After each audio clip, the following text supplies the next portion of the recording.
like this, 'cause the music makes me high. And if I only got one more night, I'm gonna leave out a loud goodbye. This gonna be the type of night they make movies. What's that book you've been reading about? It's about heroes who get to go on adventures, defeat the monsters, and save the day. Little boy from the south side of Chicago, the only tourist to get to do that. This story is about my father and the secret birthright that's been kept from us. You going after it?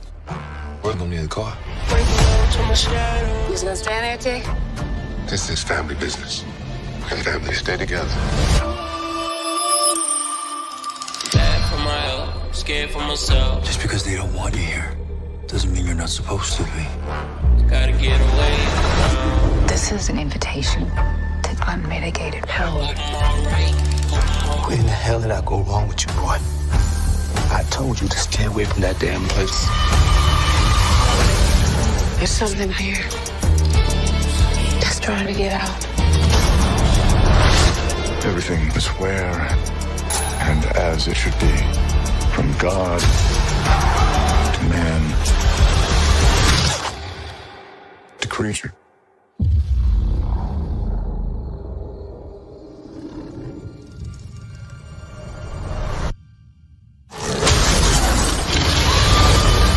We're surrounded by monsters. I'm doing this to protect us. You can't win this game they setting up for you to play.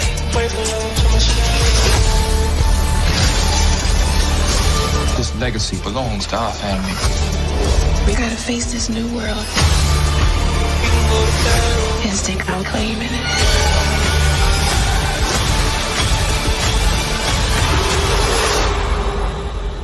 This is our family story. What up? What up? What up? It's your boy, Mr. Von Shuttle Sweatbox. We back, we live, we active here on the channel. Yes, indeed. And you know how we do. I'm back with another review. This time we talking about Lovecraft Country Season 1. And I'm gonna give my overview, my recap. There'll be some spoilers. I'm not gonna get detailed, not into crazy detail, so it's not gonna be major spoilers, but there are gonna be some spoilers. Because this is gonna be it's a review. So it is what it is. First off, I want to take a moment to recognize, y'all see I'm flagged up, got the colors out, Seahawk gang over everything. Why? Because we are 5-0, and my boy Russell Wilson, they letting them cook, you see? They letting them cook, and we out there looking like one of the best teams in the NFL. It's early though, it's still early. Anyway, we'll say that for another video. I just had this because you know the colors was out. But back to Lovecraft Country. This is a good show, man. This was a really good show. I got a lot of positive things to say about it. First out, Lovecraft Country is a new show on HBO Max, brought to you by Jordan Peele and J.J. Abrams. It's based on a book. I didn't know it was based on a book. I haven't read the book, but it's based on a book. And yeah, and this is a super short and a super slim overview of what the show is about. The show is about a black family in the 50s, so super racist, that discovers magic. That's about as much as I can say without giving away the entire show, even though I'm going to have some spoilers. So shouts out, first of all, like I said, shouts out to Jordan Peele and J.J. Abrams for doing their thing, but also let me give a quick salute to the cast, who were also great. Shouts out to Journey Smollett, Jonathan Majors, Michael K. Williams. I'm going to mess up some of these names, so please forgive me in advance. Wumni Masaku, who played Ruby. Abby Lee Kershaw, who played Christina Braithwaite. We only got Courtney B. Vance for a couple episodes as George Freeman, but he was awesome. Andre Ellis, sorry about that, who played Hippolyta. And Jamie Chung, who played Gia. And Jordan Patrick Smith, who played William, and Jada Harris, who played Diana Freeman, and those is basically the major characters. Tony Goldwyn, who played Samuel Braithwaite in the first couple episodes, whatever. He gets killed off early. Spoiler alert. But good cast, man. Standout performances from the first major three. Journey Smollett, Jonathan Majors and Michael K. Williams, man. They really did their thing, man. They really did their thing. So yeah, man, I really enjoyed this show. I really enjoyed all their characters. It was just a good show. So let's talk about the overall, like, favorite episodes, favorite moments, stuff like that. That I was really impressed with this show. The thing that I want to also speak about, the first thing that I love about the show is I love the fact that HBO was not afraid to go there and just talk about any of the racist issues that this country was built upon. You know what I'm saying? And they just brought it to the forefront, and I love that. They were not shy to talk about that. This show is about a black family in the 50s. You could not do a show set in America about a black family in the 50s and not address the racism. So I loved that. If you go back and look at my review of Umbrella Academy also did that when they had them go back to the 60s in Texas, and they had, what's her name, joining the restaurant sit-ins and all that. It was dope. But so I love that, and this isn't the first time HBO's done that. HBO's not. You said they did it in Watchmen, and we'll talk about that a little bit more when we get to the Tulsa stuff. But the first episode, I just loved it. First of all, how the series starts with Atticus having that dream, and then it just starts with him in the war, and then it just gets super crazy. I love that opening scene. That opening scene is just basic. That opening scene is letting you know this ain't a show. You ain't ready for what this show about to do to you. And I was like, yeah, for sure, you're right. And by the end of that first episode, I was just like, oh my God, I was not ready. But I really loved how they put the racism on the forefront of this show from the beginning. I mean, it's like in the first 5 minutes, once he wakes up from that dream, it's like, oh yeah, he's in the real world now, and the real world got racism. So I loved it. I don't love racism, of course. I wish they would kill that. But I love that HBO wasn't afraid to address that. Not only were they afraid to address it, it was a key element of the show. And like in the first episode, one of my favorite scenes was when it was such a tense scene where they were driving, they get pulled over, and the cop was like, well, you know, this is a nights out. You can't be out. Black people can't be out after dark in this town. So it was like, well, we got to race the city limits. It was so tense. He was on their tail. It was a great a man. It was a really good scene. I really loved it. It was just really good. And then when they finally got him out in the woods, and he was like, oh, it's done for. And then you get to the sci-fi element of it when the creatures came out and just murdered everything. So I love how the show just takes you twist. It's great. I loved it. It was just the elements from reality to science fiction and fantasy were, I just love how they did it. I love how they did it, and I'm gonna speak on that more when we get to the Tulsa episode. But in between that, there's just so much that I loved about how every other episode was so different. When they go to find the lost pages, that was like a Indiana Jones episode. How they're trying to, you're saying they're crossing booby traps and stuff like that. It was great. I love that. When she buys the house, that whole episode was dope. As far as her getting possessed by all the spirits and all that, because she's learning the history, it was just really good. My man Michael K. Williams, his development as a character, everything he went through as the struggles, from the trauma he saw in Tulsa, to him struggling with his homosexuality, to not knowing if he was Atticus' father or not, to all his alcoholism, all that. It was great. I loved it. Michael K. Williams pulls it off. Of course he did, because he's a phenomenal actor. So props to that. Props to Michael K. Williams for that. He just did a phenomenal job with that. What else did I love about this? Hippolyta. Okay, first of all, the fact that we only got 2 episodes of George Freeman, according to events, is tragic. How he gets, spoiler alert, he gets killed in episode 2. I thought for sure he was going to come back, and he kind of did. And I like that.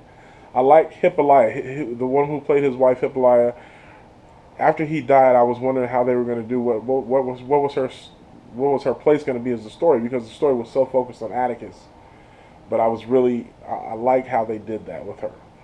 So, yeah, man, her Hippolyta's story was one of my favorite surprises of the series. It was a pleasant surprise of the series, and I love how they integrated it in, and how she was the key to them going back to Tulsa. And you've heard me mention Tulsa like 3 times now, so I guess we should talk about that. I also want to talk about the story with Dee's storyline, Hippolyta's daughter Dee, how she ends up getting possessed and all that. That was a phenomenal story. How the evilness of those cops, man, it was terrible. It was terrible. But the episode 9 is just, man, it was just a great episode. First of all, let's real quick. I want to how episode 8, when they did the spell,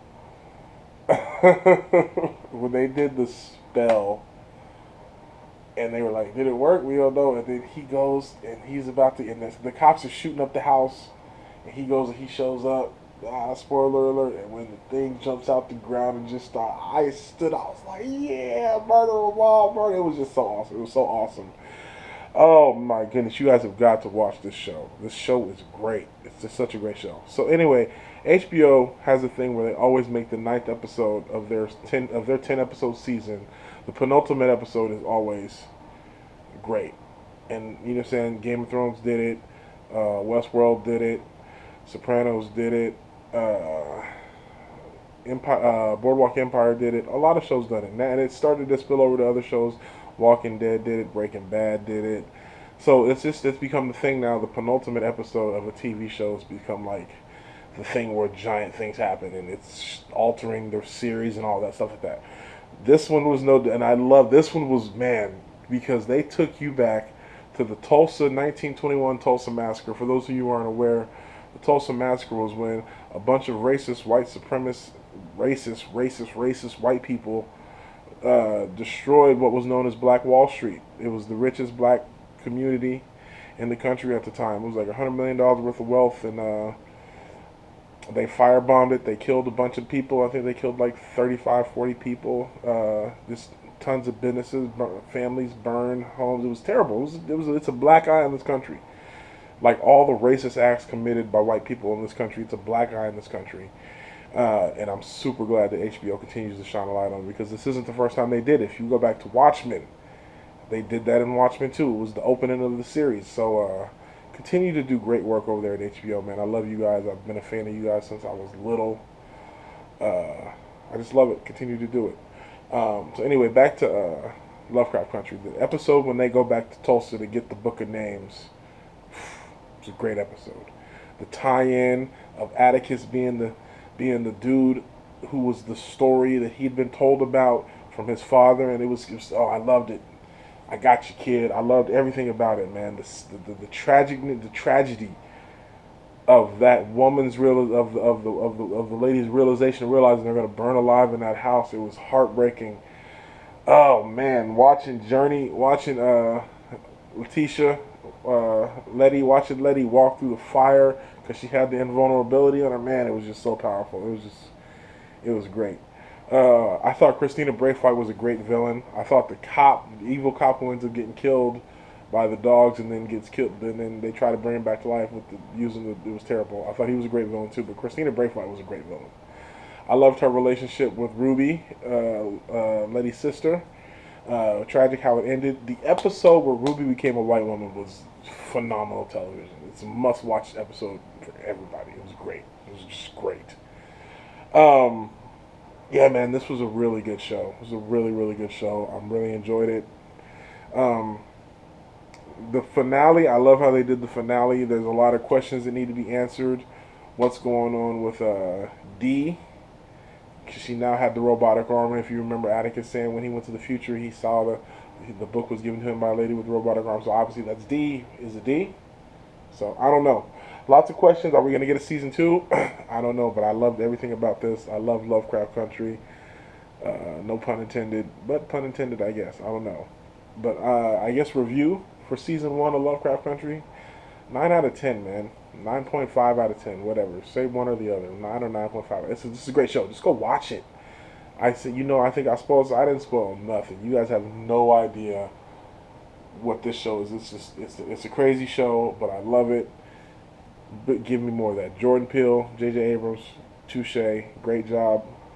So yeah, that's my review. What do you guys think of Lovecraft Country? Did you guys enjoy it? Is there something that I forgot to talk about that you want to talk about? Let's talk about it in the comment section. You know how we do, man. Thank you guys for subscribing. Make sure you like, share, and subscribe. Click all the notifications and all the good stuff so you know when I'm uploading. And until next time, you know how we do, man. You know how we do. See y'all tomorrow.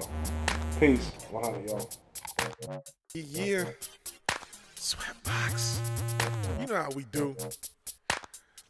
We so futuristic on this one.